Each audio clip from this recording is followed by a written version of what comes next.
Hello friends, आज आपण लहानांपासून मोठ्यांपर्यंत सगळ्यांना आवडणारा असा गोड पदार्थाची रेसिपी बघणार आहोत. ते म्हणजे गुलाबजाम. चला तर मग रेसिपीला सुरुवात करूया. हे गुलाबजाम आपण मिल्क पावडरपासून बनवणार आहोत. इथे मी 1 वाटी मिल्क पावडर घेतली आहे.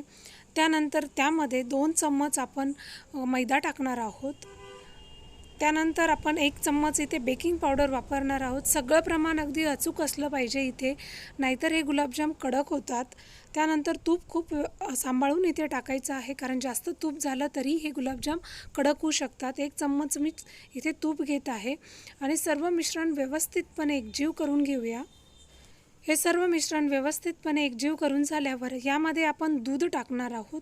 सर्व दूध एकदम टाकायचं नाही आहे, थोडं थोडं करत यामध्ये दूध टाकूया आणि व्यवस्थितपणे याचा गोळा बनवायचा आहे. थोडा पातळ असा याचा गोळा बनवायचा आहे, जेणेकरून हळूहळू तो बरोबर मॉइश्चर हे करत कडक होईल. अशा कन्सिस्टन्सीचा आपल्याला गोळा बनवायचा आहे.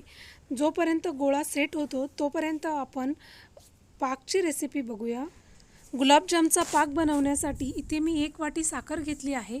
ज्या वाटीने मी मिल्क पावडर मोजली होती त्याच वाटीने मी इथे साखर घेतली आहे आणि 1 वाटी साखरेला 1 वाटी पाणी आपण इथे टाकूया आणि या साखरेला आणि पाण्याला व्यवस्थितपणे डिझॉल्व करून घेऊया. याला उकळी फुटल्यानंतर ही साखर विरघळेपर्यंत आपल्याला या मिश्रणाला छानपैकी फिरवत राहायचं आहे. त्यानंतर यामध्ये आपण वेलचीची पूड टाकणार आहोत, बारीक करून घेतलेली. वेलचीचे जे वरचं ग्रीन कवर आहे तेही मी यामध्ये टाकत आहे, कारण आपण नंतर ते रिमूव्ह करू शकतो, पण याचा फ्लेवर खूप छान उतरतो. आपल्याला याचा एकतारी पाक बनवायचा नाही आहे. याला अशी उकळी आल्यानंतर साधारणतः 5 मिनटं अजून हा पाक उकळवू द्यायचा आणि त्यानंतर गॅसची फ्लेम बंद करायची. पाक खूप घट्टही नको आणि खूप पातळही नको. घट्ट झाला तर तो गुलाबजाममध्ये मुरणार नाही आणि पातळ झाला तर गुलाबजाम जास्त मऊ पडतील. गुलाबजामच्या पाकामध्ये शुगर क्रिस्टल होऊ नये त्यासाठी आपण इथे 1 चम्मच लिंबाचा रस टाकणार आहोत आणि तो व्यवस्थितपणे या पाकामध्ये मिक्स करून घ्यायचा, जेणेकरून साखरेचे जे गोळे आहेत ते या पाकामध्ये तयार होणार नाहीत. आता पाक आपला रेडी आहे. आता आपण जे आपले मिश्रण आहे तेही सेट झालं आहे व्यवस्थितपणे. एक छोट्या छोट्या आकाराचे, ज्या साईजचे तुम्हाला गुलाबजाम बनवायचे आहे त्या आकाराचे गोळे इथे बनवून घ्यायचे आहे. तुम्ही बघू शकतात व्यवस्थितपणे एकदम छान असा हा गोळा बनतो. अजिबात याला ब्रेक वगैरे नाही आहे, कुठेही क्रॅक नाही आहे. एक समान असे याचे गोळे बनवून घ्यायचे आहे.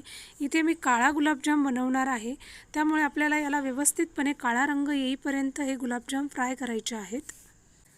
सगळे गुलाबजाम बनवून झाल्यानंतर इथे मी कढईमध्ये तेल गरम करण्यास ठेवलं आहे. तेल व्यवस्थितपणे आपल्याला इथे गरम करून घ्यायचं आहे. खूप हाय फ्लेमवर तेल गरम नको, कारण आपल्याला गुलाबजाम हे व्यवस्थितपणे तळायचे आहेत. जर तेल खूप तापलेलं असेल तर हे लवकर गोल्डन कलरचे होतील, पण मध्ये कच्चे राहतील. त्यामुळे लो फ्लेमवर आपल्याला हे गुलाबजाम व्यवस्थितपणे फ्राय करून घ्यायचे आहेत.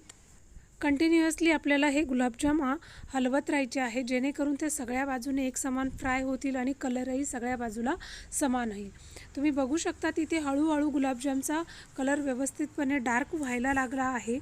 आता जर तुम्हाला वाटलं की गुलाबजाम आपले व्यवस्थितपणे शिजले आहेत, फक्त त्याचा कलर येईपर्यंत वेट करायचा नाही आहे. गॅसची फ्लेम हाय करून त्याला डार्क, आपल्याला जेवढा काळा गुलाबजामसाठी कलर हवा आहे तो आणून घ्यायचा आहे. जर तुम्ही जास्त वेळ याला फ्राय करत राहिले तर त्याचं जे वरचं कवर आहे ते कडक होईल.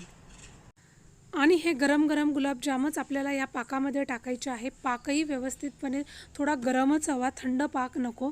जर गरम पाक आणि गरम गुलाबजाम असतील तर ते व्यवस्थितपणे पाक ॲब्झॉर्ब करतात. गुलाबजाम पाकात टाकल्यानंतर 5 ते 6 तास किंवा ओव्हरनाईट तुम्ही रूम टेम्परेचरवर किंवा फ्रीजमध्ये याला ठेवू शकतात.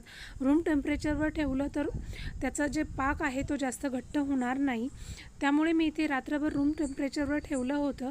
तुम्ही बघू शकतात की पाक एकदम व्यवस्थितपणे गुलाबजाममध्ये ॲब्झॉर्ब झाला आहे. तर अशाच नवनवीन रेसिपी बघण्यासाठी आपल्या नील्स कॉर्नर चॅनलला सबस्क्राईब करा, बेल आयकॉन प्रेस करा, जेणेकरून आपल्या व्हिडिओच्या अपडेट तुमच्यापर्यंत वेळोवेळी पोहोचत राहतील. जर व्हिडिओ आवडला तर व्हिडिओला लाईक करा, चॅनलला शेअर करा. पुन्हा भेटूया अशा नवनवीन रेसिपी बरोबर. तोपर्यंत बाय.